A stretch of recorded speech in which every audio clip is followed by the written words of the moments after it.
Hi, I'm John Cartusciello, and I was chair of the Chamber of Commerce from 2001 to 2002. It did. It had just happened, and one of my memories on 9/11, my brother and I were out fishing in a bass tournament, and we were fishing at night, and there wasn't a plane in sight for miles around. And of course, they grounded all aircraft during that time. So it was a time where you didn't know what was next, and you were waiting for the next shoe drop, but luckily it didn't. Well, I don't think we had a lot of impact. We just kept on as normal. But some of the things I remember, we did a field trip to Georgetown University, and we were studying the development and the housing that had built around that university. And we were thinking about our university, of course, and the development that could be possible around it. And this was a time where there wasn't much housing. There wasn't much reason to come downtown Arlington unless you wanted to pay your utility bill or go to the Central Library. And I'm so glad that that's changed now. When we went to Georgetown University, we realized that one of the problems we had in Arlington was the lack of access to downtown and the stadiums. And of course, around the stadiums, you needed the ability to get people in and out. And so that's when the Three Bridges project began. And I remember giving a speech on the Three Bridges project. And I guess I was naive because I didn't realize it'd take 20 years for some of those fruits to happen from the seeds that were planted then. David Sampson was here, and of course he went to serve in the Bush administration, and we had a great time with David, and we were searching for a new president, and we had David Moritz, Dr. Witt from UTA, and myself as the search committee, and we interviewed 7 or 8 people and ended up hiring Wes Jury. I helped raise money to fund this building. That was one of the things that I may have been chairman of that campaign, and we had a lot of fun doing that. And then it was quite an accomplishment to move in, and I served my entire term in here, and then I was active until I retired from banking in 2014.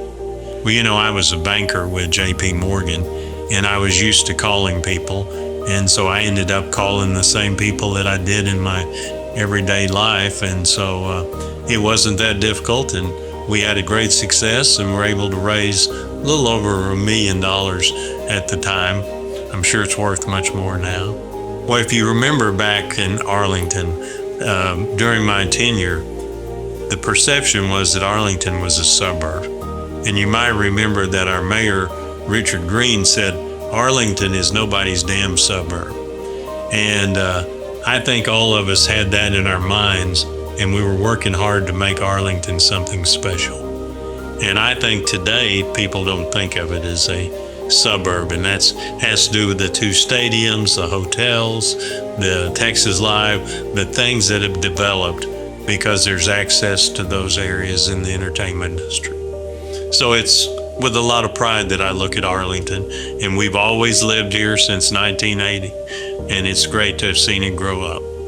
Well, I think it takes a large group of people to make anything succeed.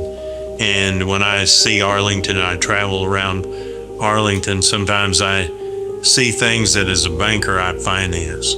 And that gives me a small little pride to think I was part of that project. And I think that's the same thing you're describing. It takes a lot of people for anything to develop and succeed. Well, if you think about the next 20 years, it's going to be built on the back of everyone that's served.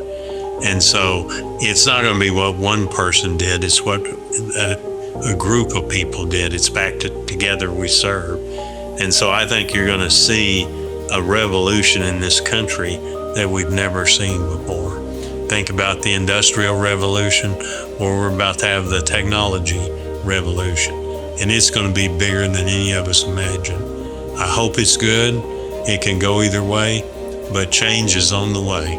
I'll just mention that one of the things we wanted to do when I was chairman, Bob Witt, the president of UTA, followed me, and we used to have a breakfast every morning, and we would bring Bob into what we were doing during my term, so when he became chairman, he'd be well versed on everything. And it was just a fun time to have that breakfast with Bob and Wes and talk about things going on in Arlington, and together we served. My wife and I got to go to the very last game in the old stadium in Jerry Jones's suite, and then we got to go to the new stadium and enjoy Jerry Jones' suite. And it's funny because he took us down on the field in the new stadium and we got a tour, and then he immediately goes to his special suite where he and his sons watch football. But his wife's the greatest hostess in the world, and he has a special lady that prepares fried chicken for the guests, and that was a big treat. So we had some of the best fried chicken you can ever have. And then also my wife and I were sitting next to Bob Lilly and his wife, and we had a great time talking to the cowboy great Bob Lilly. And I looked him up before I came here today, and he's 85 and still living in Albany, Texas.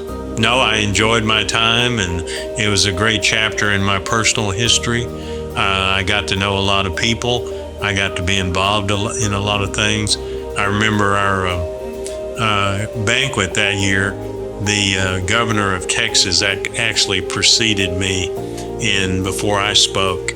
And my opening line was, well, it's great to have the governor of Texas warm up the crowd for me. So it was a fun time. When you think about Jim Maybach's father-in-law, that's Paul Yarborough, and he was director of the bank when I came to work here in Arlington at Arlington Bank of Commerce. And so everybody's connected. Arlington wasn't that big a place then. And so I knew Tom Cravens. He was a banker, and we competed against each other. So we're all connected, and it was just kind of like old home week.